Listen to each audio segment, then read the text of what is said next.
cadet until I ended up racing KZ2. So I raced in the Pro Kart Series in New Zealand and the Rotax Max Challenge, and then I also raced in the Rotax Pro Tour in Australia and the Australian Kart Championship. So we had a few years there where doing 3 or 4 series in one year was pretty hectic. There was a lot of travelling backwards and forwards between Australia and New Zealand, so some challenging weeks, but I got to drive on a lot of cool tracks and ended up having some pretty cool achievements. I got to come second to Matt Kinsman in the Nationals in KZ2, so I think that was a pretty cool weekend. And I also won a state title in Australia in Rotax and was in contention to go to the Rotax World. So I had some really good fun racing karts, and I still love to come back and drive them whenever I can. Yeah, obviously, to win a state title, obviously, that's a massive achievement. I did a little over there, but it's pretty hard going over there, and they don't mind serving off Kiwis as well, from my experience. But have you been in a kart recently at all? Or? Yes, we actually went back out to Ipswich, and I'm pretty sure that track's gotten bumpier because I could not do anywhere near as many laps as I used to be able to in the KZ. So I think people underestimate how physical go-karts actually are. They are literally like the hardest things to drive. I've driven a few different race cars now, and nothing compares to karts. Yeah, I mean, especially something like the KZ2 as well. I mean, it's your body will definitely be, ribs and all that will be feeling it the next day, won't it? Yeah, for sure. I think it's probably been over a week, and I think my ribs are still feeling it. Yeah, I mean, obviously doing a little bit of like KZ2 stuff. Could you take anything across to like the Super 3? Obviously, probably only the similar thing is maybe like the standing starts and front brakes, but could you take any of like that standing start information across? How did you find that transition? Because supercars are actually incredibly hard to get off the line. Yeah, they're actually very complex to start. So there's a lot of differences I've learnt between the kart and the cars, but the KZ2 I find is the best racing there is. It is so hectic off the line, and the first few laps we don't spread out. The racing is really close, which I think is probably the best thing to take over to cars, is the racecraft and the skills from that. That's probably the best thing about KZ2 is the close racing. So I've definitely tried to use that in my car racing, but other than that, they are very different to drive. Yeah, absolutely. And obviously, you mentioned before you're obviously going to go up to Asia and obviously do a bit of racing up there, and that would have been pretty cool. But I hear there's a story about you being at Sepang and got caught up in your own Porsche, got caught up in one of those famous thunderstorms that comes through. Yeah, so we were so in Asia I'd be racing in a Porsche Cup car. So we were there doing a few days testing ahead of the series this year, and I was out driving around, and it started to spit a little bit, so they called me in to put wets on, and the crew asked Dad if he was happy for me to go out in the rain, and Dad said as long as it's drivable, which in that case, like at that minute it probably was, but as soon as I drove out of pit lane it poured down like rain I have never seen before, and I got to probably turn 4 and I couldn't see anything out the front or the windows. It was just grey, and so I was just driving around slowly trying to make it back, and I was nearly back, and I looked out my right window and saw the concrete wall very close to me, and so I just had to slowly ease away from it and hope that I didn't hit it, but I also didn't want to spin trying to get away from it. So it was a pretty crazy experience. I was glad to be back in the pits. Yeah, it was like, very lucky, and almost a lot of it that's just out of your control. Sometimes it's all luck, isn't it? So it looks like we've got our cars up on the screen now. So I mean, have you driven any of the TCR, the Audi RS3 on this game? Yeah, I had a go the other night. It's actually a pretty hard car to drive. I think it's the TCR is very different to anything I've driven before, and I found the front wheel drive took me a little bit to get used to, but it's definitely good fun, and I love this track. Yeah, such an iconic circuit, isn't it? With obviously the corkscrew section, and it's actually quite technical, and trying to carry the momentum through a lot of corners. So it's great to see a few new names popping up here as well. Elliot Andrew, obviously a regular Carter from many years ago, so it's good to see him involved, and with some few familiar names up the front there as well, with Zane Hills and Taylor Cochran and Zane Blinko. So I mean, it's pretty funny there how we can race obviously online, and we can race against Vortex Mini Rock drivers or Rotex heavy drivers that we're so used to watching, and yet you're on circuit with them, potentially putting them in the fence. Yeah, no, I think it's really cool, especially when you get the supercar drivers popping in and out. I think it's great to be able to race against some big names, and it's good experience because even though it's a game, the racing is still really good. So it's great practice. Yeah, absolutely. Obviously, even if it's obviously you're not feeling those G forces, everything, it's just little bits of racecraft that you might pick up. Obviously, those concentration levels, obviously, are so important, especially in those longer races, and then just making sure you're hitting little things like your apex points and brake markers, because that's the it's all good being fast over the years, but obviously trying to be fast and consistent is a really important. I think that's what this iRacing can teach you. So we just got 2 minutes left of our session here. Super tight to the top. Only Taylor Cochran only 100th behind Zane Hills. So it looks like we're going to have a few servers up tonight, and then which is really cool. So we'll just see if the likes of Jane Ransley are going to be popping back in to our for our race tonight. I'm sure he will. He had a bad run last week, but he was in the mix to go 4 in a row, maybe 5 in a row. So do you know Jaden at all? Have you raced with him, or did you do any karting with him? Yeah, I actually did a fair bit with Jaden. We both raced Tony Karts at the same time, and we also raced in the same team in Australia when he came over and did a few races. So I've known Jaden for a long time. He's a great driver. Yes, definitely. Yeah, taking that sim racing really seriously, but he's been super super fast, so I'm sure he'll be at the pointy end. And do you based in Australia now, or are you based in New Zealand? What's your arrangements? Do you still get to go out and watch much karting? Yeah, so we've actually just moved to the Gold Coast. I spent last year living in Melbourne and didn't like the weather, so we've made the move to the Gold Coast, and we're here now. And so I'm hoping that now that we're based here officially and all of our stuff's over from New Zealand, I can get into doing some other racing. We're looking at getting a XL to race at QR, and I'm going to hopefully get out to some Ipswich Club days. So yeah, and I go and watch any other racing that I can, even if I'm not racing. Yeah. Oh, that's good. And I hear your dad's also got a new business venture over in Australia as well. Do you want to tell us a little bit more about that? Yeah, so we now have Boss Air Suspension, and Boss provides air suspension for caravans and cars that for towing vehicles, or just if you want airbags to drop your car on the ground. Um, so yeah, it's a cool little business that Dad's got going really well, and yeah, it's cool to have that on my race car this year as well. Yeah, man. You're lucky Tony Chambers isn't here, because he isn't off-roading madness guy. So he'd be hitting you up for some free gear, no doubt, knowing TC.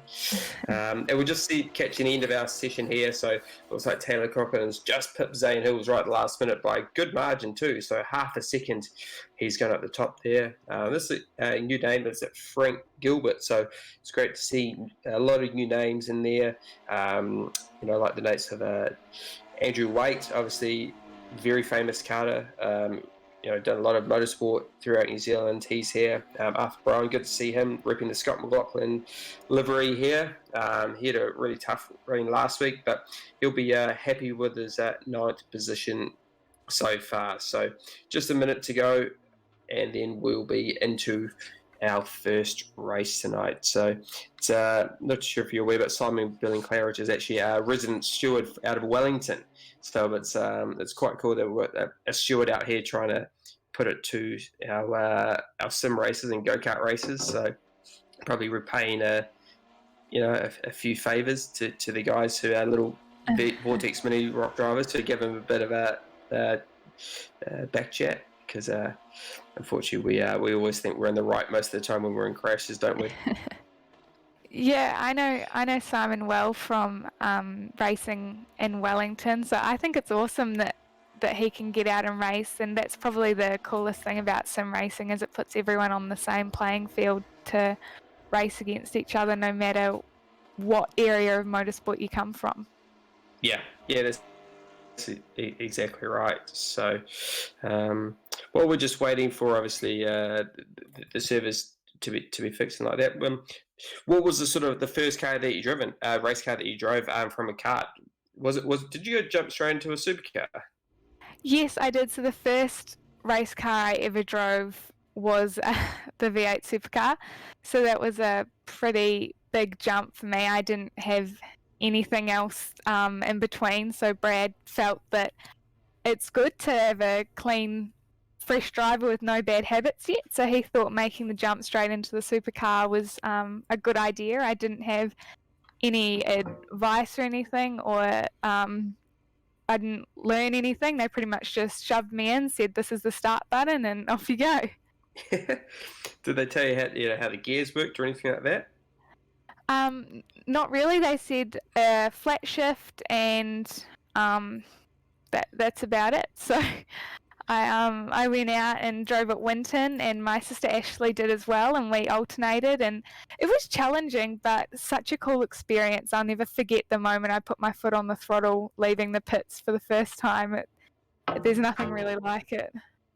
Yeah, that's exactly right. Yeah, Brad and the guys up at BJR do such a good job. I did a test for them, and yeah, that would have been such an intimidating experience for your first time driving any car, and it's a supercar at Winton, a little track like that. So we're just gridding up here, so straight into our first race.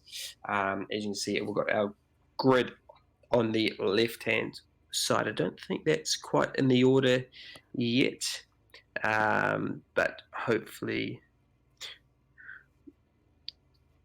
I think the cars are gridded up in the right position. Just once they pass the timing line the first time, that will all correct itself. But here's our grid here on the screen. We've got Taylor Cochran on the pole, Zane Hills P2, Daniel Hittershield. Sorry, I don't know if I pronounced that right. Probably not. I'm bad at English. That's a new name. So great effort by him to jump into P3. Zach Blinko 4, Elliot Andrew 5, Isaac Fletcher in 6, and they're off. So obviously front wheel drive's pretty hard to get off the line. We're always going to get lots of wheel spin in these cars. So it's all about monitoring, and we've got all the cones flying. So lots of track on the inside there. It's quite easy to get lost in that pit lane entry, but so far, man, it's looking pretty clean until I just put the commentator's curse on that.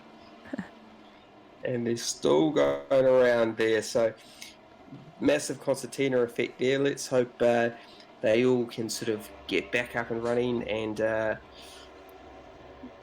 sort of truck away, because obviously we're going to have the next race up soon, and it's the grid for the next race is going to be based off the finishing position of race 1. So as we come over to the back half of the section for the first lap, it's just waiting for the leaderboard just to reset itself. But there's Andrew Waite, factory Musminian driver, so he'll be.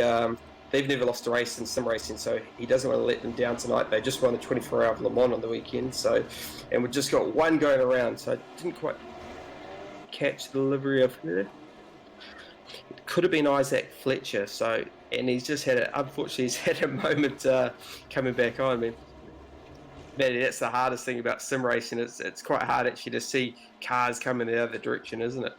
It is, and sometimes with a little bit of internet connection problems, there can be a few blinking cars as well, which adds another challenge that is unique to sim racing. But it's great to see the first lap chaos is still happening. It's the same in real life a bit too. So it's all about if you can make it through the first lap, then you're in it to win it.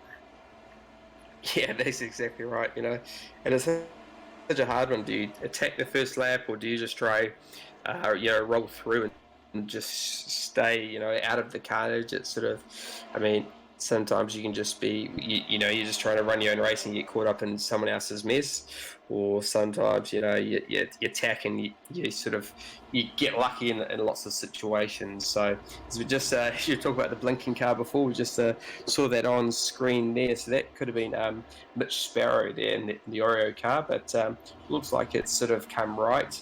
And obviously we talk a lot about netcode as well. I think that's a pretty good excuse to, if you accidentally take someone out, it's you can just call it netcode, can't you? Yeah, exactly. It's that they weren't there, and then all of a sudden they were there, and I accidentally hit them.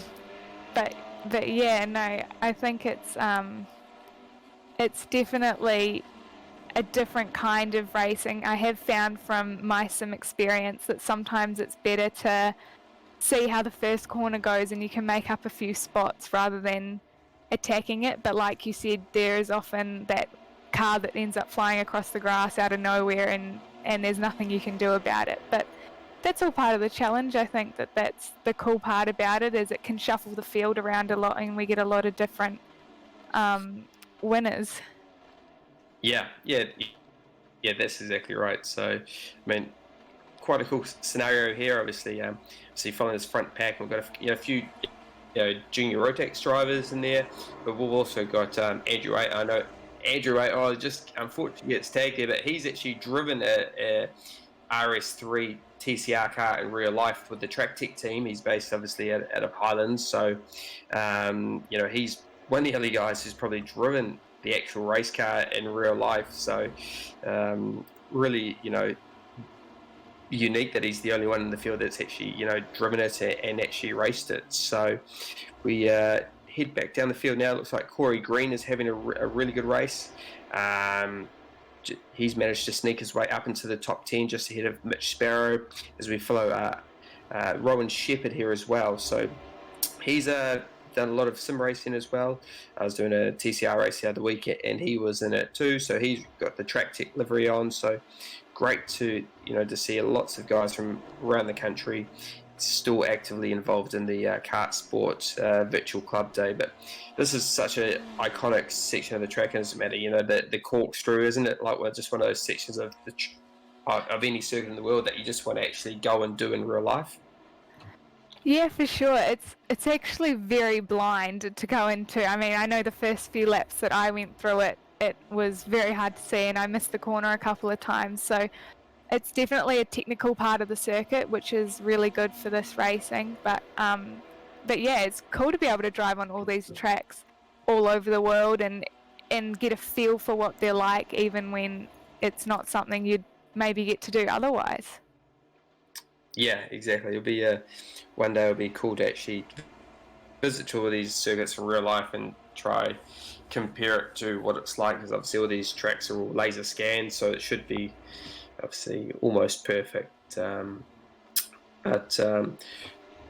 Just a few laps into the race now, noticed that Zane Hills has just started to sneak away from Zach Blinko, so he's got about a 1.5 seconds lead there now. So he's definitely pinned those ears back and it's just starting to pull that gap, because obviously we've seen in the previous KartSport Club days that if you start battling, you can easily bring the field back to you. I mean, we're not going to see so much of a draft effect here at Laguna Seca, so if you just run your lines and be nice and smooth, you should be able to pull that gap. But they got a pretty comfortable margin, back towards the guys in third, fourth, and fifth. So Braden Snowden, he was obviously qualified down the pack, so he's done a really solid job to get up into the top four, and Cameron Freeman just behind him. So, I mean, knowing Saloon Car Racing and TCR Racing, I think we're definitely going to see some more paint swapping before the end of the race. But Benny Stewart here, he's still in front of Corey Green, and as the Corey Green looks to the inside here, Benny Stewart super late on the brakes. Can he get it stopped though? Just see Corey's just tried to get back into the second part of the apex, but just managed to bump him and push it out wide. So probably not all fair game, but then that's the beauty about sim racing as well, Matty, is that if you hit someone off, you don't actually have to face them in the pit lane, do you? You can just turn your microphone off and wait till you see them in probably a few months' time. Yeah, exactly. But knowing a few racing drivers, they won't forget even what happened on the sim, because this is pretty serious stuff for a lot of them. But we've got a few good little battle packs going on here, so it's good to see lots of close racing all the way down the field. Yeah, that's exactly right. So good move there by Andrew Waite on Cameron Freeman. So quite a tricky move there. So he'll pin his ears back now and start focusing on those front guys, because he'll be super competitive trying to get on the podium. Is that Corey Green? Looks like he's actually got some really good pace here. So maybe he got caught up with a few off tracks in qualifying, which is so easy to do. But nice solid move there at the last corner. Mate, got in there nice and early, and he's managed to get the run all the way out. So he'll be trying to pin that gap back. I mean, he's got a 3-second gap to the guys in front. So hopefully he can catch them up and get a good starting position for the next one.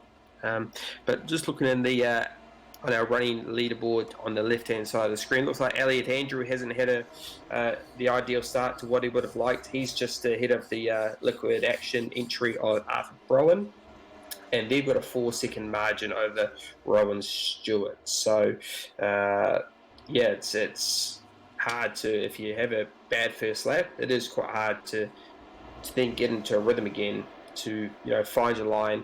And it's just sometimes in iRacing it feels like when you have a bad turn one, the rest of your race ends up being quite bad as well. As we here's your steward, Simon Billing-Claridge. So did he give you any black flags when you were out racing, or was he always pretty kind to you? No, he was very good. I got on well with the stewards when I raced. I didn't have too many problems. Yeah. Oh, it's always good to be on the right side of this. As we've got Braden Snowden here, so he's starting to put a bit of heat onto Cameron Freeman, and they've got Mitch Sparrow right behind them. So maybe in a few laps we're going to see those three turn into a bit of a battle pack. I mean, the Super 3 racing that you've been doing is obviously just a bigger, faster version of these, but you obviously would have any races stood out for you and are quite memorable in terms of just good hard racing? We've had a few actually. I was really lucky last year. The Super 3 field was a really high caliber field where a bunch of drivers had come through from Formula 4 or Toyota 86, and it actually created a really great field, and we had some awesome races. I had a few good races at Winton. We had some safety cars, which made things a little bit interesting, and that mixed the field up a bit. There are a few crashes to get around and stuff, so I think Winton was probably one of my favourite race weekends. I got my first top 10 finish, so I finished 8th in one race, which I was pretty happy with at the time. I think it was my second or third race in cars, so That was quite cool. Yeah, it's really good achievement because Winton is actually, although it's not fast or anything, it's such a tight little technical circuit, isn't it? It's we don't have many circuits like here, but it's a circuit that you never really get any rest, do you? You're just constantly either working the steering wheel or you feel like you're just pulling gears. Yeah, no, it's very technical. It's a great track for learning because there's such a combination of corners. There's a few 90-degree corners, there's some big stops, and then there's the big sweeper, which is very unique, as well as some tight little left and right corners. So it's a great track for learning technique and building up skill. So I'm lucky that's my test track, and it obviously helped going into the round as well. Yeah, absolutely. I mean, that's the hard thing about racing in Australia is obviously every weekend you're trying to learn new circuits and you're still trying to learn the car and do all like that. But as we mentioned before, we've got a really interesting battle here. Bit of blocking, bit of pushing, but that's what you expect in TCR. It's young Mitch Sparrow just giving it all over to the back of Braden Snowden's car. He's definitely wants to get by, but Braden isn't making easy for him, is he? No, it's always hard when you're fast in different parts of the track to find a good passing opportunity. So he's obviously trying to get in there, but it looks like he might have a look now and doesn't quite make it. So he'll be itching to get past so that he can catch the group in front. Yeah, it looks like he's just in that final corner. He's just centered up there, which is made a little bit of contact at the initially, but he's got the job done, and he's going to eyes forward and see if he can pull away. But it looks like the carnage is still carrying on down the back. At Corey Green, he's been amongst a lot of it tonight. As we just go back to our Motum simulation replay, and he's backwards actually before he even gets to that last corner. So I don't even know what's happened there. Let's see if this shot here gives us a better idea as he turns in. Oh, just mounts the curb, off it, fires him off, and as he tries to rejoin, he just gets a serve and sent the other way. So he will be wishing he could repeat that sequence of corners. So unfortunately, it was a mistake by himself that put him in that scenario to start off with. But you just see it hit the curb, front wheels lifted off, and I'm not too sure who quite tagged him, but he definitely sent him spinning the other way. So I could imagine, Madeline, there's going to be a few swear words under that helmet after that second part. Yes, I think so. It's actually very easy to run off there, so he'll be annoyed at himself for that, but that's all part of racing. Like you said, it's about making as little mistakes as possible and piecing together the almost perfect race if you can make it happen. Yeah, absolutely. As we jump on board here with Andrew Waite, or was also known as Jimmy Waite, he's made good progress here. He's caught Daniel in front of him, so the gap only 0.7 of a second here, with 9 minutes left to go in the race. It's I mean, it's quite easy though to make a mistake when you're pushing as well, isn't it? And like I say, at this circuit, a lot of sweeping corners, and it's easy to get on the power too early, drop a wheel off, and it gets you sucked off the circuit. But we'll also just notice that the lead at the front, Zach Blinko, has pulled that margin down to only half a second. So as we right on board, we put the commentator's curse on him, he's just driven off the circuit, but it won't affect him too much here as it's quite a short run. But this could be really interesting here, Maddie. It's he might be able to have a bit of a lunge with only 5 laps to go. Yeah, it looked like he was catching pretty quickly. Like you said, he just ran off, but that's what happens when you're pushing hard. But because of the pace he has, it seems like he might close the gap up quite quickly. So hopefully it comes down to the last few laps and make for a good finish. Yeah, exactly. And the thing about the Laguna Seca circuit is you can actually set a move up from quite a few corners, to go, and it's quite easy to pressure someone into a mistake, or it's easy to follow here rather than to lead, is what I've found as well. So 4 laps to go. It's going to be super interesting to see who can actually snag this final podium spot, because they've got quite a healthy margin to the guys behind. So they've got nearly 9 seconds. So these two can they're not going to catch the guys in front, but so they can have a fair old ding-dong battle. But it'd be really interesting to see if we could get a bit of background about Daniel, to see, obviously it's a new name that we've had this week, and just see, if he's a sim racer or he is. I have just been told that he is a sim racer, so it's great that we have sim racers coming across, because it'd be great one day to obviously sim racers don't have the opportunity to probably drive karts or cars, so get them in a go-kart one day, whether it's at KartSport Auckland or KartSport Wellington, and give them a taste, because I'm sure, Maddie, that they would be for quite a bit of a shock to feel all the vibrations and that you don't quite get in the sim. Yeah, for sure. It's definitely a different experience, as we see this little battle pack going on, which is quite cool.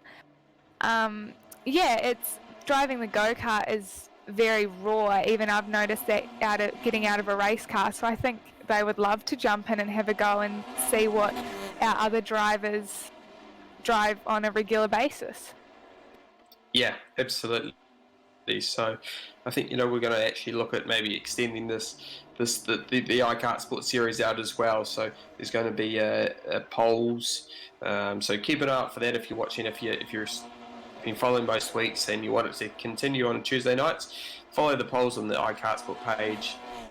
And because I think it's a great tool for guys to learn circuits, as we just see Elliot Andrew just sent poor Braden Snowden there.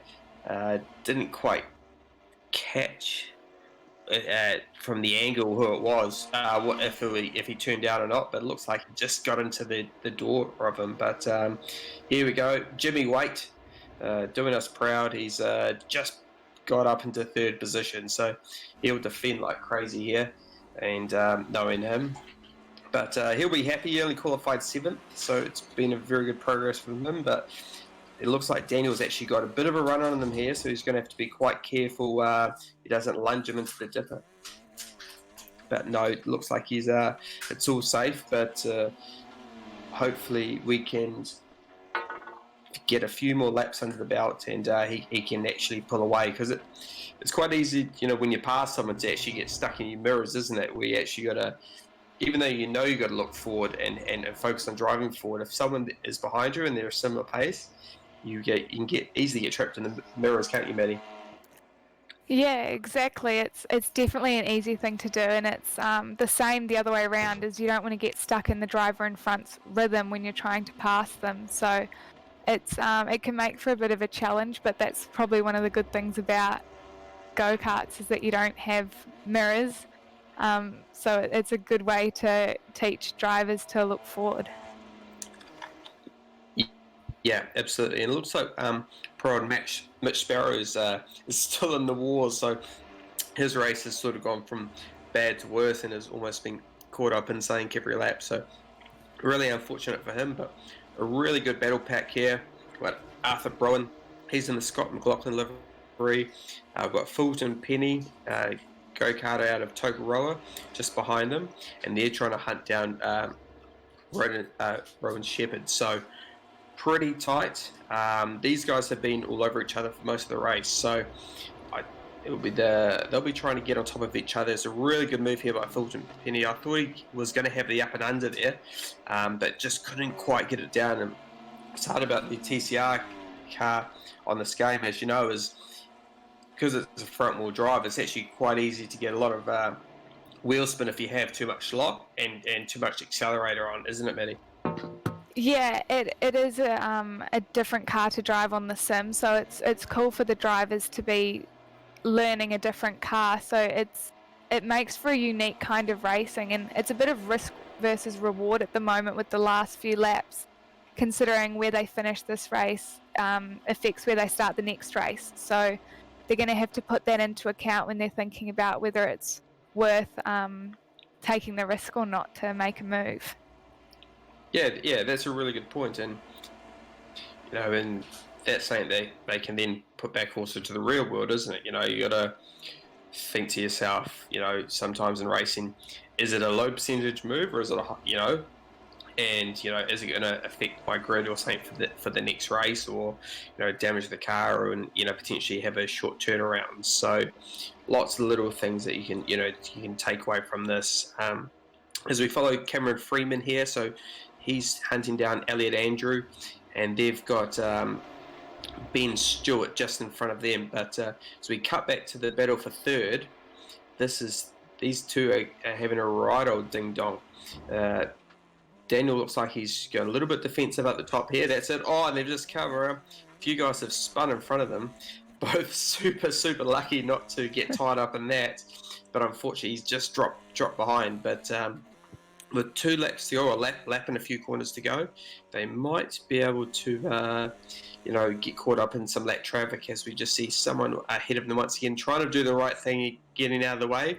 But I think this is really going to hurt Andrew here. Actually, it sort of hurt both of them. So Lapper was trying to do the right thing, but unfortunately got caught up right in the middle, which is so easy to do. But I've just picked up that Zane Hills has had a bit of a moment here. So he's just popped up behind Andrew Waite. So we'll try track down a replay just to see exactly what's happened there. But he was looking pretty comfortable out in front, wasn't he, Maddie? Yeah, he'll be disappointed that he's now dropped back to 4th. I'm not sure what happened there, so we'll see if we can make another move on the last lap to try and get up another spot for the next race. Yeah, that's exactly right. So maybe he got caught up with that lapper, and at the top of the corkscrew there. So we'll have a hunt to see if we can find that. But it's put these two up into second and third. It's been a pretty comfortable margin to Zach Blinko, though. He's 9 seconds up the road. So Andrew's going defensive there. Oh, it just tagged him. So you'd think it'd be a little bit of a readdress there, but no, it looks like he's carried on. So that fight for that all-important podium position is it's pretty feisty. I mean, you don't want to be caught up in anyone's mess. So maybe we should watch out for the stadium trucks up next. Maybe there could be a bit of payback there. But massive congratulations to Zach Blinko. Really super job. And Daniel second, Zane third, and then Andrew fourth. So, I mean, what do you think of that, Matty? Pretty typical TCR race. It's sort of real life is quite similar to the sim world, isn't it? Yes, we have found in the last year of TCR that it can be a little bit hectic on the first few laps. Actually, probably throughout the whole race is a little bit crazy, but it's definitely some good racing. And I guess the good thing about sim racing is that you don't have to pay for the damage, so that's a bonus. Yeah, this is just a simple reset and then go again. So following Blake Dowdle here, he's coming out of the last corner in 14th position. So good effort by him. He's following down the Ayrton Williams, our Waikato driver. And then, so they're about 55 seconds off the lead. So they've obviously been caught out a bit of stuff. As we go back to our Motum Simulation replay, I think this could be who's this? Is this Zane Hills, and it could be Andrew Waite? Yeah, I think could have been the lap before. So that was the replay of the final corner. Awesome shot of the Laguna Seca circuit. It's the desert there, isn't it? Not much really there. As hopefully we might have it. There might be a few corners before this actually. Here we go. So this could be the replay here. So this is them, I think, starting the last lap.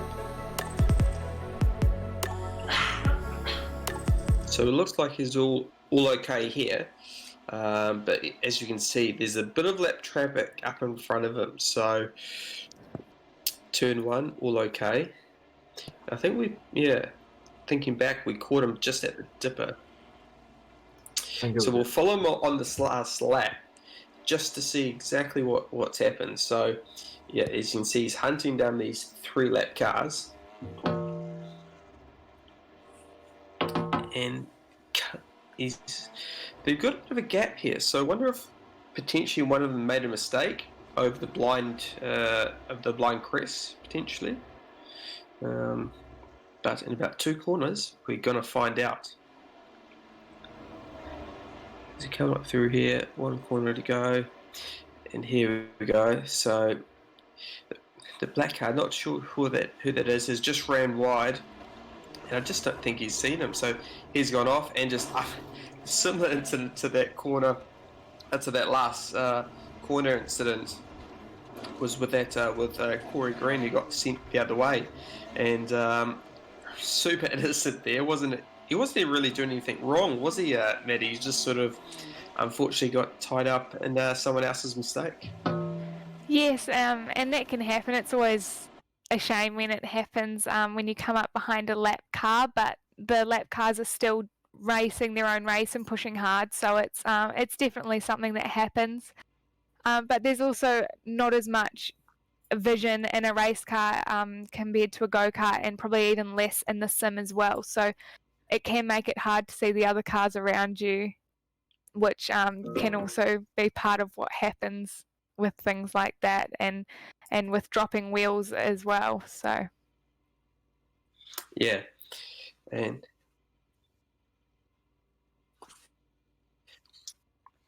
oh, cool. So we've got a couple of guys in the our commentary room waiting to come through. So it looks like we've got Zach. Mate, you must be pretty happy to take the win there. Yeah, that was quite lucky, to be honest. Yeah, I'm really happy. First win Yeah, of yeah.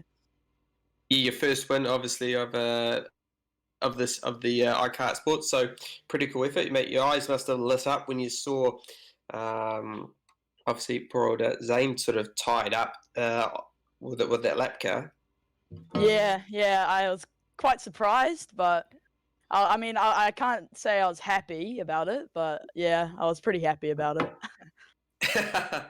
That's right, mate. And have you done much practice with the trophy trucks? Obviously, quite a different to this RS3. Have you been beavering away all weekend trying to, fine tune your driving style for it? I've done a few laps. I haven't done too many, but I think I'm alright. I think I should be pretty good for them. I seem to have good pace. Yeah, yeah. Well, mate, congratulations on that one, and we'll be watching you closely for the next one. Yeah, thank you. So cool, guys. We're just going to go through a quick ad break, and then just to get our second server up, and then we'll be back to you shortly.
fantastic.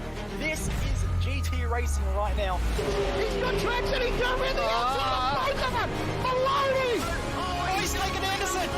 Anderson's up the Oh my god! Oh, big crash. Oh my goodness, half the field's going to get rolled. It's very close. These guys are want to make their way through the field very quickly. Oh, there we go. Oh no, that's massive. This is it. This is over. I can't believe this. Oh my god. God, what?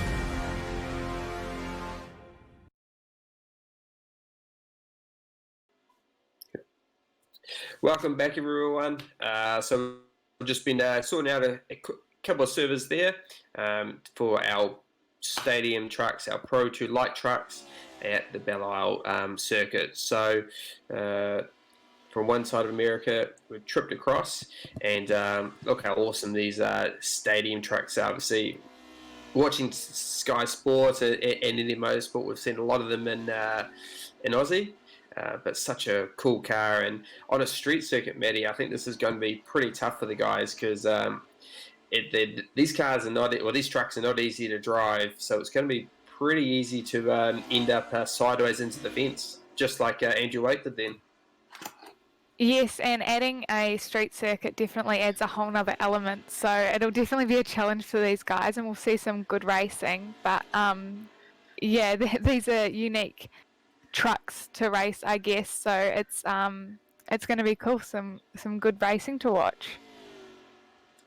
Yeah, I mean, the one thing it sort of is just missing is the jumps that we're so used to them see them do. But I don't think, knowing all these KartSport drivers, we're going to be short of any action whatsoever. So we're into our 15-minute qualifying now. So open qualifying. So go out there and try and set your best lap time. But this is going to be, I think, really tricky too in terms of trying to do not touch any walls, because as you know with iRacing, that will actually disqualify your lap. So just like we saw there, the start of the lap, it's going to disqualify your lap, and you have to go around and start again.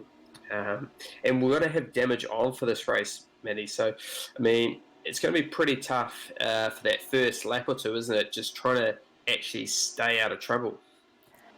Yeah, for sure. Having damage on definitely makes it more important that you get through those first few corners. So we'll see some different tactics probably with whether they decide to attack or hold back a bit at the start. We're seeing some crashing even in qualifying. So I don't think it'll be boring. Yeah, that's it. And also, obviously, being a street circuit, I mean, if you do see a crash in front of you, at least on a normal circuit, you just sort of detour off into the grass or go that. But we might even see the track blocked here, in a couple of corners, because as we know, street circuits can get incredibly tight, as we see plenty of sideway actions there by Leo Scott. So he's up into P2 already. So pretty solid effort so far. Maybe that's the best way to drive it, because I know if you probably try to drive it smooth, it's definitely not going to work for you, because only a 3-speed gearbox as well in these cars. Obviously, plenty of grunt and plenty of suspension treble as well. So it'll just be like a big old boat, as we see the front dive down there for Shane McLeod as he comes through turn 1, turn 2. For those you might recognise this circuit, it's commonly used obviously for IndyCar.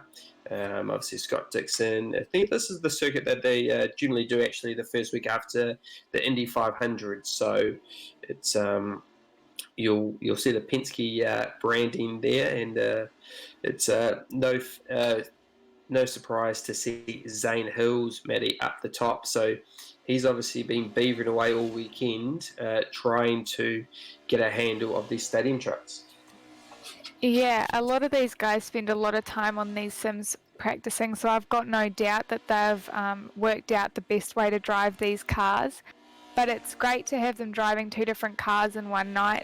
It's great for the for skill, and great for your brain to be able to adapt to new driving styles, which is a really important thing in racing. So I think the sim is building a whole bunch of new skills for drivers, so that's great. Yeah, yeah, that's a really good point.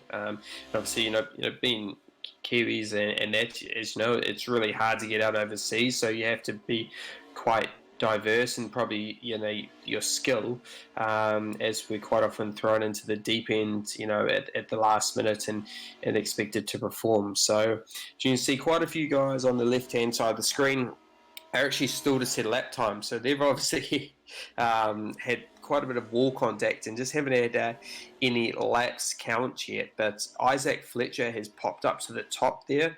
So he didn't have a great run in race one, but he's set the benchmark so far. So pretty healthy, comfortable margin of 1.3 seconds. As we just see, nearly got caught up there. Didn't quite catch who that was, but great awareness by him to actually pull the car up and just let old mate go sailing by. Because that's the last thing you want is a damaged car in qualifying. It can really, especially when everyone starts learning the track and that. But it looks like he's done a fair bit of practice here. The car looks really, really well set up, and he's figured out the driving styles for this Pro 2 Stadium truck. As we see a few guys now starting to pop in a few lap times on the left-hand side. Haven't seen Zach Blinko get to lap time, so he's obviously out there trying to, or maybe he might be waiting to the end of the session, maybe. But do you think there's any benefit in the iRacing waiting to the end of the session, or do you think maybe these stadium trucks, you just got to go out there and just try to do what you can? Well, iRacing is great because it's so realistic with the way the tyre and the track develops over a session. But to be honest, by the looks of it, I think it's probably safer to just go out and set a lap, because the last thing you want to do is get down to the last few minutes and accidentally hit the wall on your flyer and then not set a lap time. So if it were me, I'd probably head out straight out the gate and be just trying to put in some good laps. Yeah, that's a really good point. So we've only had 10 cars set a lap time so far, and so that's Isaac Fletcher still up the front. So you see Jane Nicholas there. So another new name. So great to see more people coming out and supporting our Liquid Action KartSport event. It's we're welcome. We welcome everyone out there from all aspects of sort of motorsport and that. But here's one guy who's been here almost every week, Ben Stewart. So he's had some really good pace at some rounds and just sort of had some bad luck at other rounds. So hopefully for the Pro 2 truck race, he can have a pretty solid job. But I think this could be a bit of I don't want to say it, but a bit of a lottery in terms of just trying to get through lap one and then try not to damage your car too much on the walls. What do you think? Yes, I think, like you said, getting through lap one is going to be crucial. It looks like Ben Stewart just may have nicked the wall then again, so he hasn't set a lap time yet, so he'll be hoping to get one in before the end of the session. I think there might be a couple of frustrated drivers out there because they can't quite get a lap in, and that's part of qualifying. It's an added challenge to qualifying. You may be able to do a really quick time in practice, but there's limited time in qualifying, limited track space, and you really want to make sure you get as good a lap in as you can. But it looks like it's a bit of a challenge at the moment. Yeah, exactly. As they're starting to probably get more familiar with the circuit, more familiar with the car, it's quite easy to that confidence to grow and probably overdrive it as into the last 3 minutes of the session. Isaac Fletcher doing a really, really solid job up front, but Arthur Brown, I mean, he's probably only half a second behind, but that's probably relatively close in terms of these stadium trucks, isn't it? Because it's such a fine line of getting it right and wrong. As we just see Zane Hills now, he's just pipped Isaac Fletcher by just under 0.2 of a second. So it's definitely all on here as we follow a few of the guys.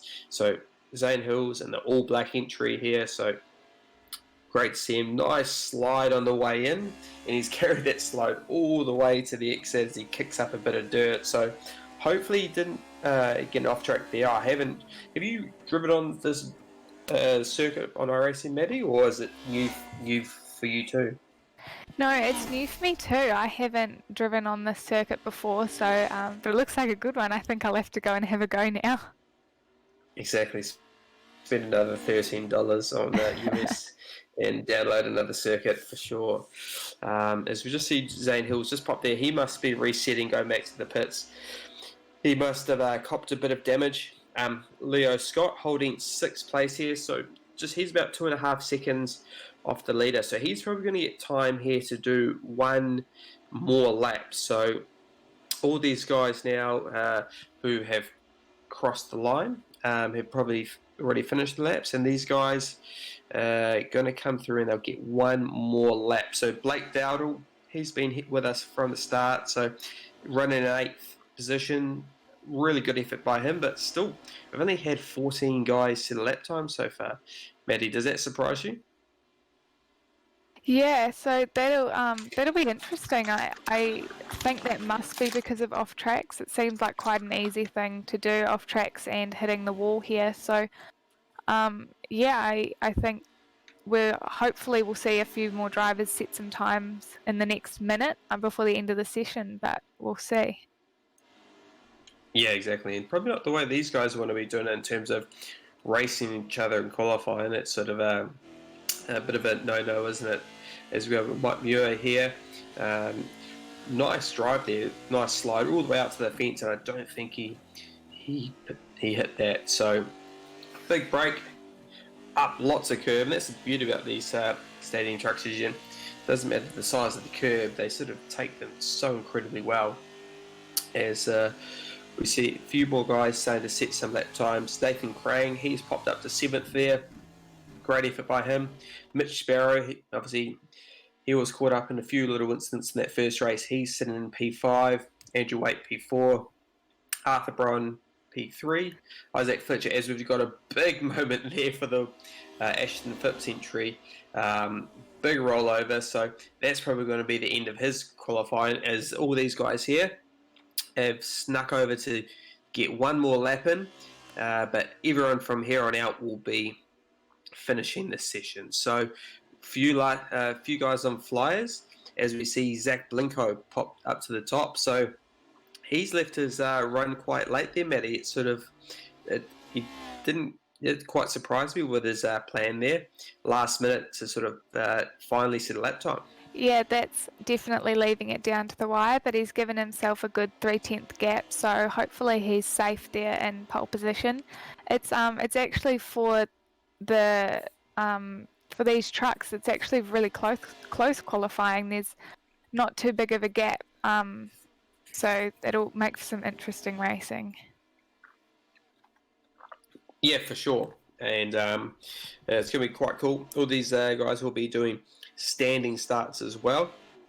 So if you just like stadium trucks in the real world, they all do standing starts. So if you've ever watched them on the supercars coverage, as we follow Andrew White here, he's on one last heater.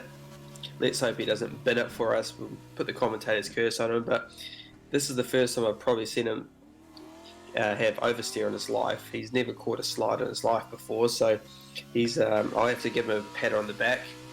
And let's see, he's 5th position. Let's see if he can sneak up another row or two. He's just in the final sector of the lap.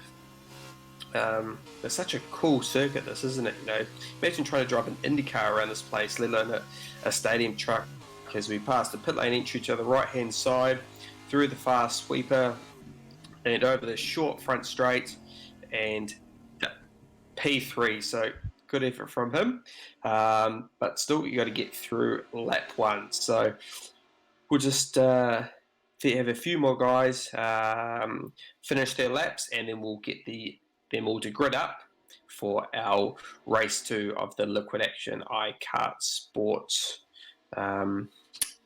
night. So big thanks to also all our supporters, Tony Hurst and Inter Islander in the Cook Strait Crossings. So they've been a supporter, obviously, those auctions from a few weeks ago. So remember to support them. And also our KartSport New Zealand sponsors, Guild Trip Group and Carter's Tires Service. So remember to support those that support you. It's we couldn't go racing without a lot of those sponsors. So we've got a pretty flash scenery here. The blimp shot of the fountain. I think that's where they actually do the IndyCar podium from memory.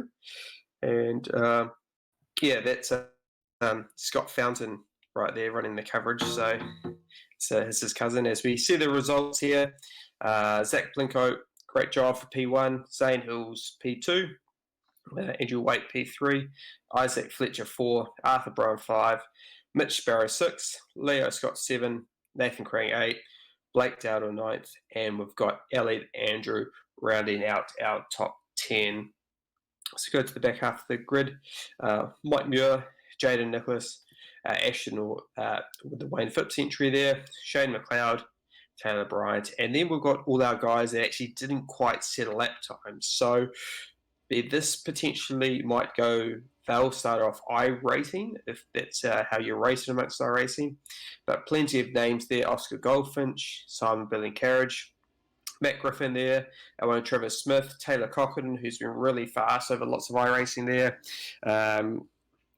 Ryan Bailey, Ollie Workman. So plenty of familiar names there in that tail end of the 30. So let's see if these guys can have a better run as we're on the grid.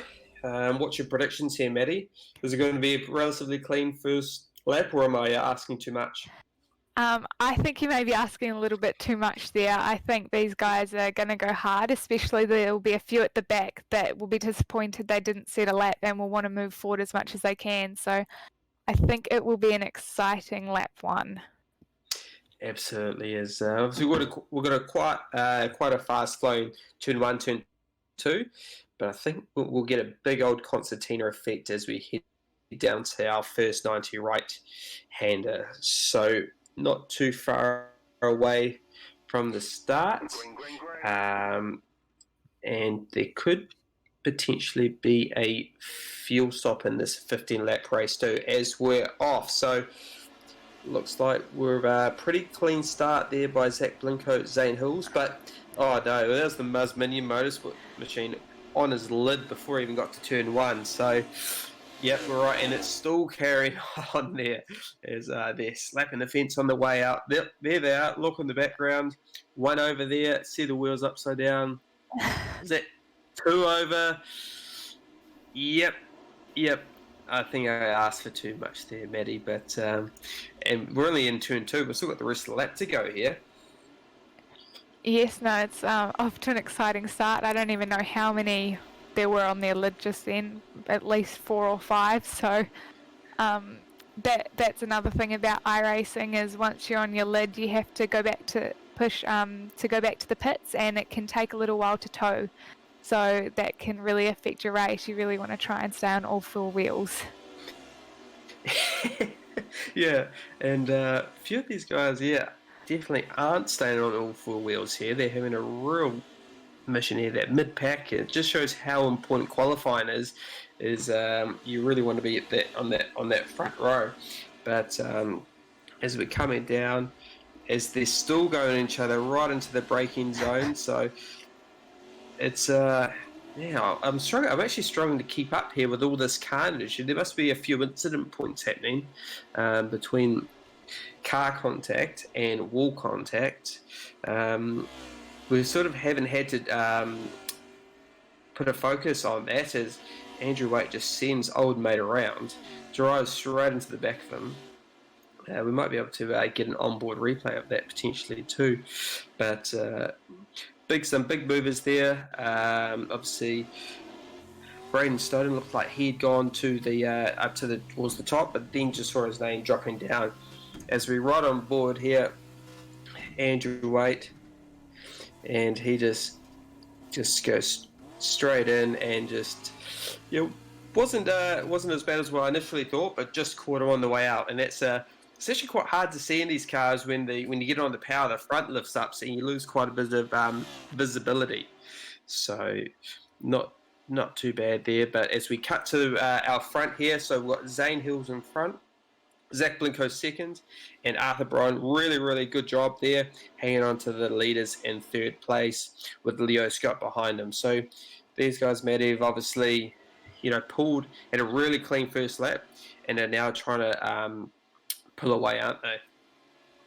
Yeah, it's good to see some nice clean racing now that we've got through the first lap. It's definitely a different style of driving, which adds that challenge, with passing and racing. Having the cars sideways and their suspension makes it quite different. So they'll have to make sure they can slide in sideways and get the move done, but without taking out the other cars. So hopefully we see some good moves. Yeah, that's exactly right. And it's the hardest thing about these cars as well, but what's important about racing is actually just trying to get into a rhythm, isn't it? You see everyone's just crossed up, whether it's braking or accelerating. It's, you can't really get into a rhythm in one of these stadium trucks, can you? So we just see more cars in the background there clobbering the fence. So it's going to be really hard to be really consistent, isn't it?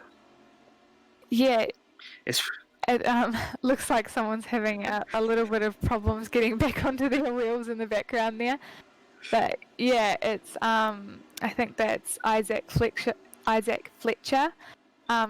But yeah, it is hard when you're having to do something different every corner of every lap. So it definitely will keep these drivers on their toes, because there's no falling asleep in this race. They'll have to have their concentration faces on for the whole race if they want to stay on track, really. Yeah, that's it, right. Poor old Isaac Fletcher, good qualifying, and then just unfortunately gets caught up in the fence as the action here between 12th, 13th, 14th, and that it's all on, and there's sort of plenty of half moves as we see another moment here for the number 9 of Jonathan Martin. So another new entry this week, but he's really lost the front of his car, so he'll probably be heading back to the pits for a good old quick repair, and then he'll be straight out in front of him, as we see also Jaden Nichols missing the front of his car. But I don't think aerodynamics probably matters a lot in these stadium trucks, but I'm sure, Maddie, it's got to count for something, doesn't it?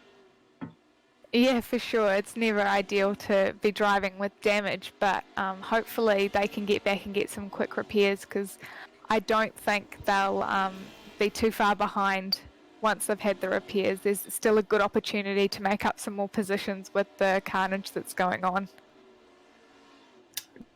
That's exactly right. I mean, 3 laps in, I feel like we've had about 15 laps worth of action already.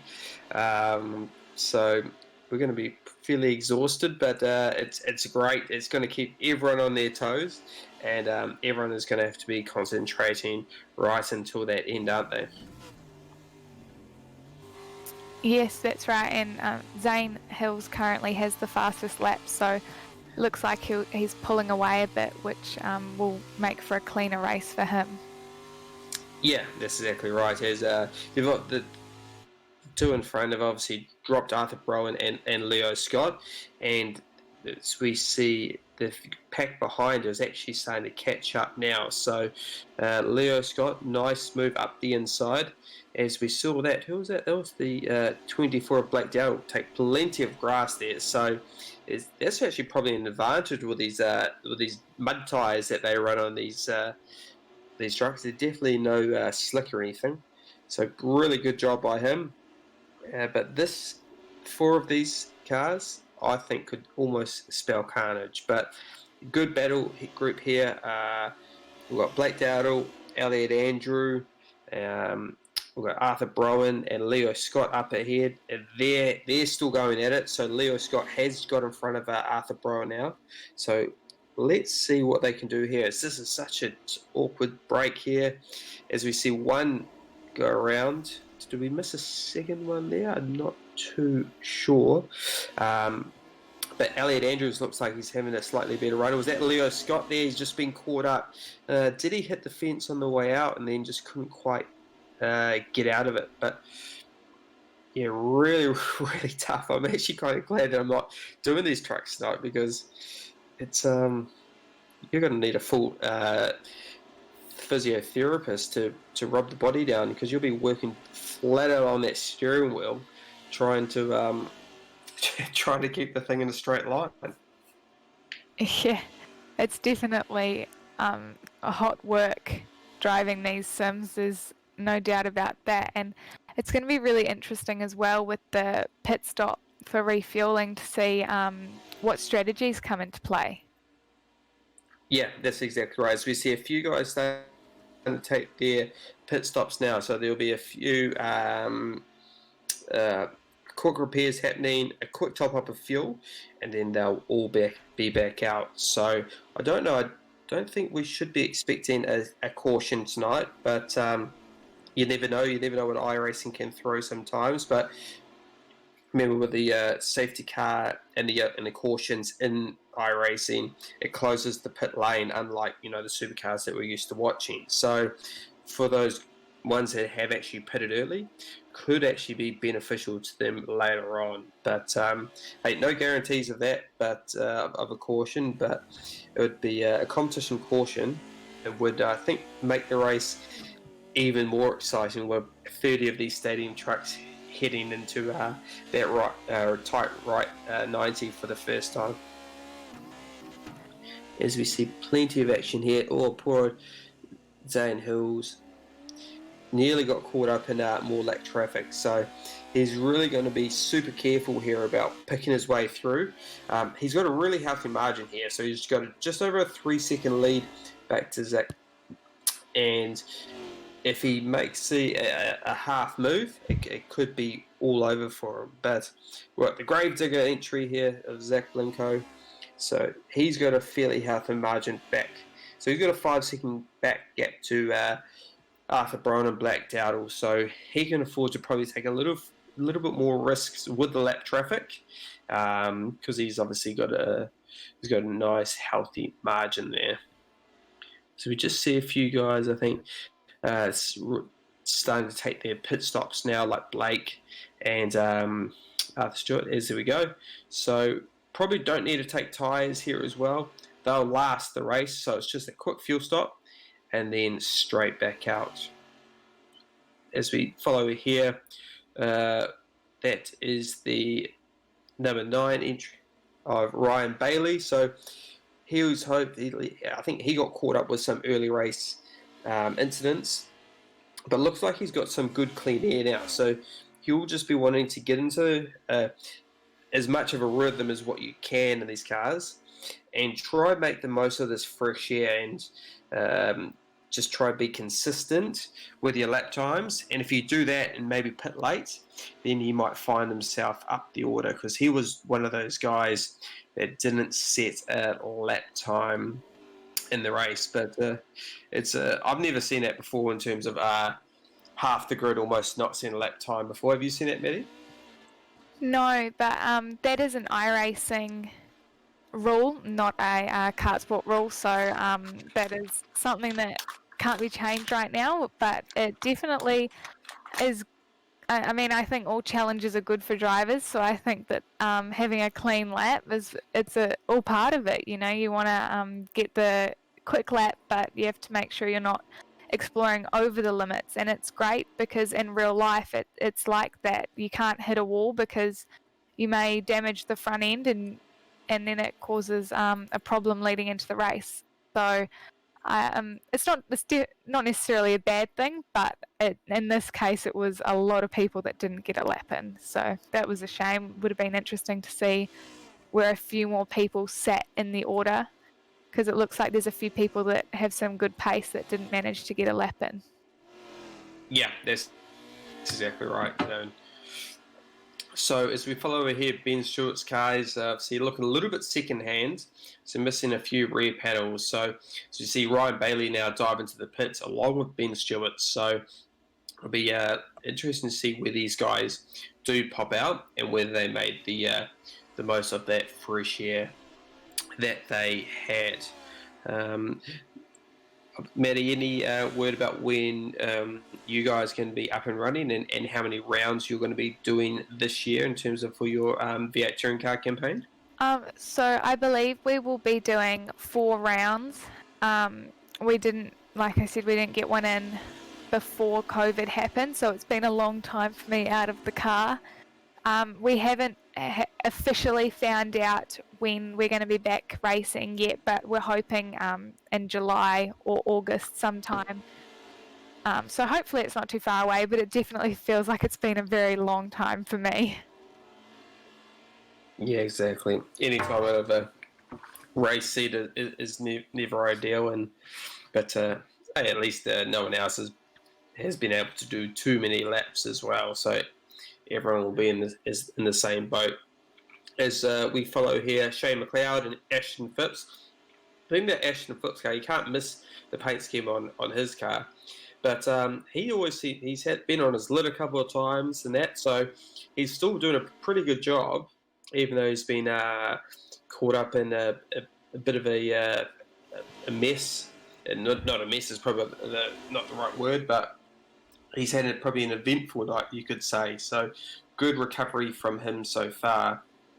As we follow our leaders, so it looks like Zach Blinko still hasn't pitted yet, so he's going to leave that to a little bit later on. But Zane Hill's in P2.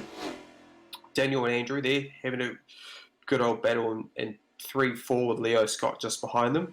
And Taylor Cochran has been a really big mover here. So he was one of the guys that didn't set lap time, and he's found himself inside that top 6. As we've seen a blown motor here for one of our guys. It's quite rare for iRacing. But there was also missing quite a bit of damage on the front, and just getting word that we could be a safety car as well. So safety car, so this is going to really mix things up here. I think this I wonder if this is going to catch out any of the people who haven't made their pit stops yet. Looks like, just trying to, that looks like there could be only, most people have made their pit stops except for Oscar Goldfinches, we're just hearing. So hopefully he can get it sorted under the when the pit lane opens. But we'll bunch the field back up just over halfway through the race, and then we'll have a 6 lap sprint to the end. But we've seen plenty of action so far, Maddie. We're definitely going to see a lot more with a safety car, aren't we? Yes, definitely. We thought it was just starting to spread out, but the safety car is definitely going to bunch things up again. It looks like there's a few cars with damage, so they'll be wishing they could pit right now, but they're just going to have to hold on. Yeah, so the 14 here that we're seeing having plenty of issues is the Coleman entry. So, yeah, is he going to dive into the pits? Because he's probably in desperate need for a fast repair with the smoke blowing out. So we'll just see here the pit lane entry just off to the right. And, yeah, he is going to duck in to the lane, get some fuel and a fast repair. But yeah, this is going to be all on. I don't think you can say that Zane Hills would have been too pleased to see that safety car either. But I suppose at least one thing, we might have a relatively clean run to the end of the race in terms of lap cars as well, Maddie, because that's what caught him out, remember, in race 1 too. Yeah, definitely. It's always helpful to get the lap cars back in behind the other cars, and it's good because there'll be some close racing the whole way down the field. So we'll definitely see some good moves, probably some on the grass, which will be exciting. That's right. I think we're just that corner we're going through now, turn 3, the 90 right. That's where the action is going to be come our safety car restart. So Taylor Cochran here, yeah, really great effort by him. Like we mentioned before, was one of our guys who didn't get a timed lap time in the qualifying. So he'll be trying to make amends here. He's probably got mixed emotions about this safety car restart. He's had such a good first half of the race, and with the stadium trucks, he probably knows that it could easily be all over in a split second being 6 is probably such a tough position to start as well, because you start of that mid-pack, where a lot of the action can easily go wrong, as we see the rest of the field starting to catch up now. And then at the end of this lap, we'll have 5 laps remaining, so we'll have a 5-lap sprint. But we've got a safety car here, and we've still ended up with a car in our lid. So not too sure what's exactly happened here. But it's just typical iRacing at the end of the day, isn't it? You've got to be aware of everyone at all times, don't you? Yeah, that's right. It doesn't matter if it's a safety car or not. It looks like some of the cars were working hard to get back to the rear of the field, so that makes it challenging too. I've actually just found out that Super 3 will be joining Super 2 for the rest of the series, so that'll be exciting. I believe the rounds are Winton, Sandown, Bathurst, and Sydney. So that's looks like my racing plans for the rest of the year. So it's going to be some exciting racing.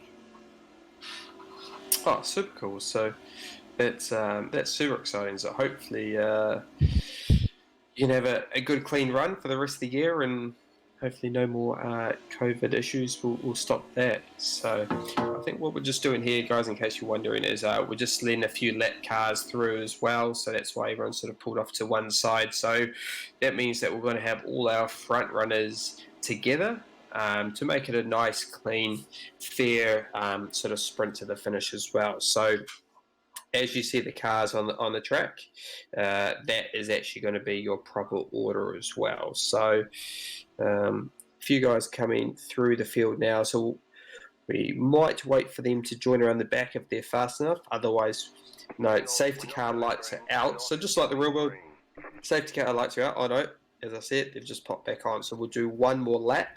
Just allow for these guys to come around and join the back of the queue. So that will probably see, we'll have a 4 or a 5 lap sprint here as well. So this will also help for any of the fuel consumption as well, in case anyone's running, at their pit stop, they were running quite fine, to make sure they were obviously trying to spend as little time in the pits as possible. Because that's also the crucial thing as well. Pit stop times, obviously, just like the real racing as well, you can make a lot of time up in the pit lane in terms of obviously fuel stops in the systems like JRT, where you can actually will tell you exactly the amount to put in the car. So I know a few of the guys run the JRT system, so it's super accurate. So cool technology that's teaching a whole lot of guys too, as we just see someone catch the back of Blake Downer there and put him into the fence, but won't affect his car too much. Do you know if you'll have any test days before your season starts up, or is that you're still waiting to hear about that sort of information? We're hoping to get a test day in early July, but it's all going to be dependent on Victorian government rules and regulations, and the Queensland government as well, because Victoria's had another COVID outbreak. Queensland isn't so keen to let anyone who's been in Victoria back in the state.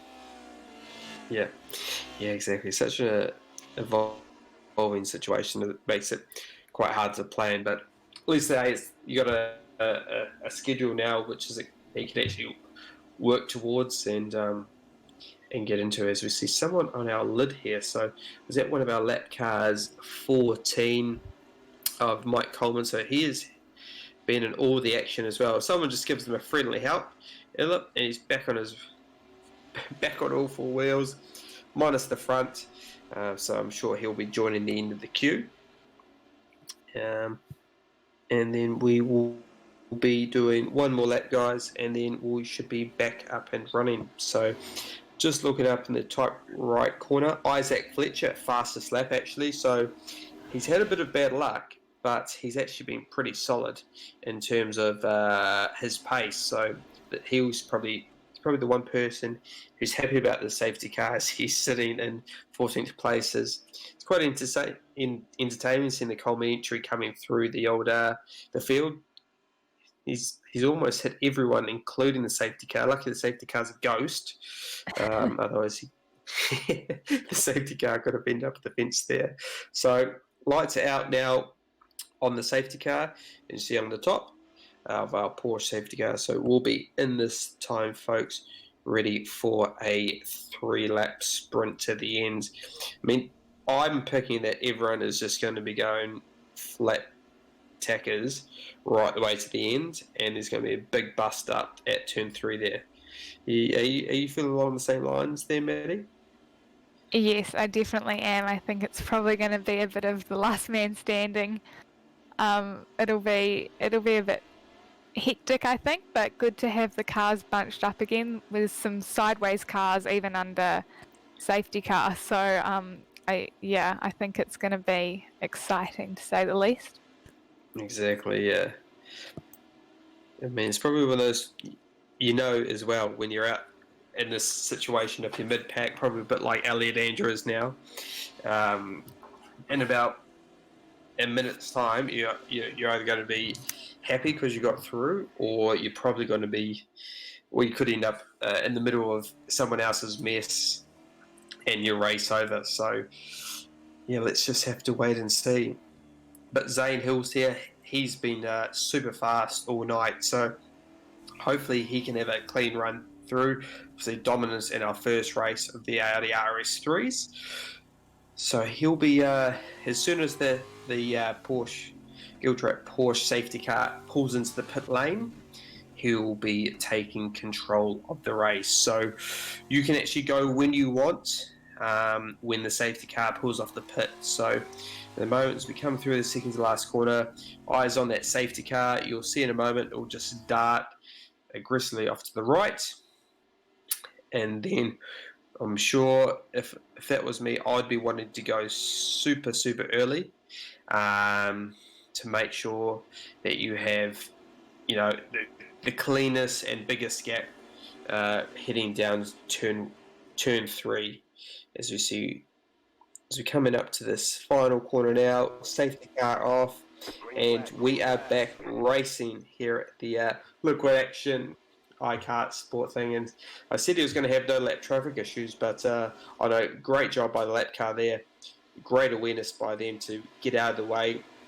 So far, pretty clean. So the rolling start has done a lot of people some favours here. But as we head down to turn 3, this is where I think any bust ups that could happen is going to happen. So Zane Hill's 6 tenths ahead of Zach Blinko, so really solid restart by him. Nice comfortable margin, as we see Leo Scott there running a little bit wide, and Blake Dowdle coming back here. Probably not far enough to have a good enough lunge, but if he gets this good drive through here, he might be able to put a pressure on him, as we see Leo running a little bit wide and tagging the fence in the entry. But Maddie, even though you tag the fence in these cars, it doesn't seem to affect the drive or the run down the straight too much, does it? No, it doesn't seem too bad, and we've had a really clean first lap so far, so that's really good. It looks like Zane Hills probably hasn't quite got the gap that he'd like yet. The front two have kind of got away from P3, so maybe they'll have a battle in this last few laps. It'll be a bit of a short sprint, which is cool. Yeah, that's exactly right. As we see Blake Dowdle and Leo Scott here having a really good tussle. Quite a narrow entry there from Leo, so I don't know if that's going to hurt his run too much, but it looks like Blake is right behind him, Taylor Cochran P7, then we've got Arthur Brown, Elliot Andrew, and then they're just starting to pull a bit of a gap on Ashton Phipps. So, really, really clean first lap there. So maybe everyone learned from lap 1. They can see the finish line, the finish of the race is only a few laps away. So they want to make sure that they get there. As once again, the battle for the podium, Daniel Huddersfield So I'm just going to give up on that one. And Andrew Waite there having a great battle. So they were on for the podium, or having a great battle for the podium in the Audi RS3 as Daniel just runs a little bit wide there, comes across, comes defensive, runs Andrew right the way to the fence as Andrew sets up and trying to get the drive out of the tight right. Just noticed that Zach Blinko is actually all over the back of Zane Hills in front of these two as well. So great battling here right the way through the first two, third, fourth, and even now that's going to drag Blake Dowdo, who's got ahead of Leo Scott, potentially up to these guys as well. Maybe a bit of a mistake there by Andrew Waite because he's just fallen off Daniel there, or maybe Daniel's just found his groove. As we see, a big move there from Blake Dowdle. Don't worry about the track limits as he cuts through, and now Andrew's going to be on the defensive there, but that's really seemed to work for him, didn't it? As we, Maddie, these first four are really starting to bunch up here, aren't they? Yes, it's a good battle for the podium. Everybody wants to be in that top three, and then obviously the second two have caught the front two, so there may even be some more battles for the win. So as we know, when the front few are changing position a lot, it makes it easier for the next few cars to catch up and adds a bit more of competition to the battle pack. But it looks like even from fifth downwards are also catching up. So it's a close field and it's exciting last few laps. Yeah, that's it. Right, so 2 laps to run now. Zane Hill's gone defensive, so he's basically running down the fence line as we come down to turn 3. So you see Zach Blinko goes to the outside, and it's the last of the late breakers here too. So same there with Blake Dowdle, just goes straight through the grass, picks up a position. So maybe he's found a little cheat code there, because sometimes there has a slowdown period, but obviously he's figured out that it's not, because he's just plucked another one off there. So he's had a massive crash there for Daniel. Real unlucky, because he was on for another 3rd place. But what's your thoughts on Blake's little shortcut there, Maddie? Well, he did set it up well and with a wide entry and cut across pretty well. So it was a good move. But he's using all of the track. I guess you have to use every little bit to your advantage. So if he's found that works, then it's a good idea. It looks like we've had a big crash here. We've got one on its lid again. And the next few cars coming through are going to have to avoid getting caught up in that, because as you said, with a street circuit, you can end up with a little bit of a blockage. Yeah, and out of all this, has this? Oh no, it's Zach Blinko has put a really solid gap. So over Blake Dowdle. So I did miss though what happened to Zane Hills, because he was at the front of this pack. Did you see? Did he make a mistake, Maddie, or because he's fallen back behind these 3? But we might hopefully have our motion simulation replay be able to tell us exactly what's happened here.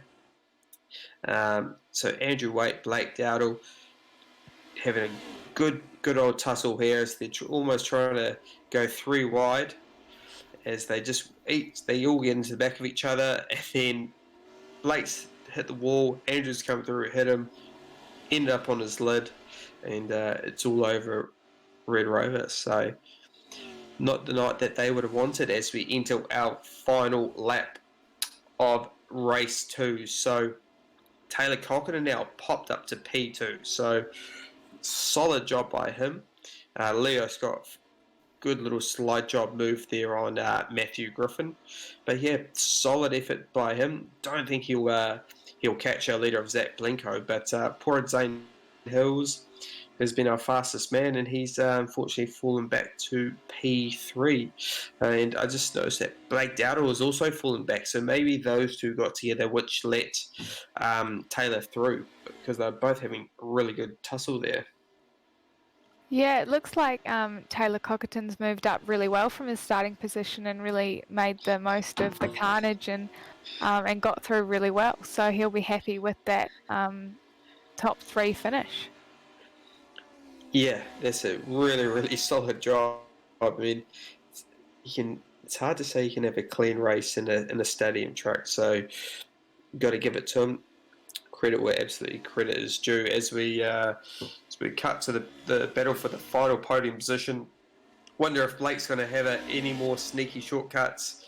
That's worked well for him so far. So good on him for picking up on those little areas where you can pick up a lot of time. As we Zach Blinko takes the second race win over Taylor Cochran, Zane Hills, Blake Dowdle, and Ashton Phipps going to be rounding out the top 5. So solid effort by those guys. And now, typical iRacing fashion, into the race, and it's just Shunt City. That's pretty spectacular there by Matthew Griffin. So as we see one more, surely he's got to crash into him. And that's our own Trevor Smith. Ollie Workman there, competitor. He's been with us for almost every week. So great to see him come home in P13. Just it's ahead of Oscar Goldfinch as well. So, Maddie, that was an action-packed race, wasn't it? It's and that safety car, like we predicted, the first lap was pretty clean, but from then on, it was everyone was sort of climbing into each other, weren't they? Yeah, we've had a great night of racing with the 2 different tracks and cars, and with the safety car as well. It's been really exciting, and we've had a few different results. Looks like Ryan Bailey also moved up really well in that race. So there'll be some happy people and some probably a little bit less happy people after tonight. Yeah, exactly. Well, as long as they're back next week. But there's our unofficial results, everyone. So Zach Blinko, P1, Taylor Cochran, Zane Hills rounds out our podium. Great racing tonight by Blake Dowdle, really solid P4. Ashton Phipps in the Wayne Phipps entry there, P5 obviously. He was a entertainment tonight, but really, really solid recovery there in P5. Leo Scott, top 6 result. I'm sure he'll be happy with that. Like you mentioned, Ryan Bailey coming home in 7th. So that's his best result so far. Matthew Griffin, Arthur Browan, and Isaac Fletcher there recovered. Obviously, he was caught up on the fence earlier on to round out our top 10. Our own Trevor Smith is in 11th. Simon Billy Claridge, in 12th. Ollie Wickman, Peter Roberts, Oscar Goldfinch, Daniel Huddersfield, Elliot Andrew Waite 1 lap down ahead of Darren Ailsbury and Jaden Nicholas, also a lap down in P20. Mitch Sparrow, the last of our runners on 1 lap down, with Shane McLeod, our first one, 2 laps down ahead of Ben Stewart, John Martin, Tyler Bryant, Nathan Crang, Mike Coleman. Ayrton Williams obviously didn't have a great run tonight, 7 laps down. Mike Muir, 8 laps down. Brayden Snowden, 14 laps down, so he only got 1 lap in. Same with Brad Winslick and Phil Winter. So, plenty of guys obviously going away with not the result they wanted, but at least from our point in terms of watching, it was fairly entertaining tonight. So, thanks for joining us, everyone. It's been a fantastic, obviously, night of racing again. Next week, we're going to have the Tasman Kart Supplies. Brendan Gridley from Tasman Kart Supplies is going to be joining us in the commentary, which is really cool. But Maddie, big thanks to coming along and filling the gap. We might have to give TC and Dave the sack, and you can come back every week because you did a really good job tonight. Thank you very much for having me. It's been good fun, and I'm glad that we had some good racing tonight. So thank you. Yeah, no, we definitely had some good racing. So good luck for your Super for V8 Touring Car campaign, and thanks to everyone tuning in. And we will catch you all next week.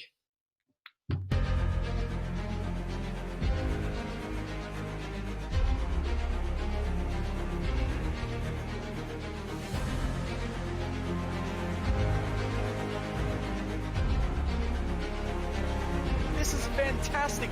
This is GT racing right now. He's got traction, he's going with the outside, both of them! Maloney! Oh, he's taking Anderson! Anderson's up to Oh my god! Oh, big crash! Oh my goodness, half the field's gonna get rolled! Six very close. These guys I want to make their way through the field very quickly. Oh, there we go. Oh no! That's massive! This is it! This is over! I can't believe this! Oh my god! God, what?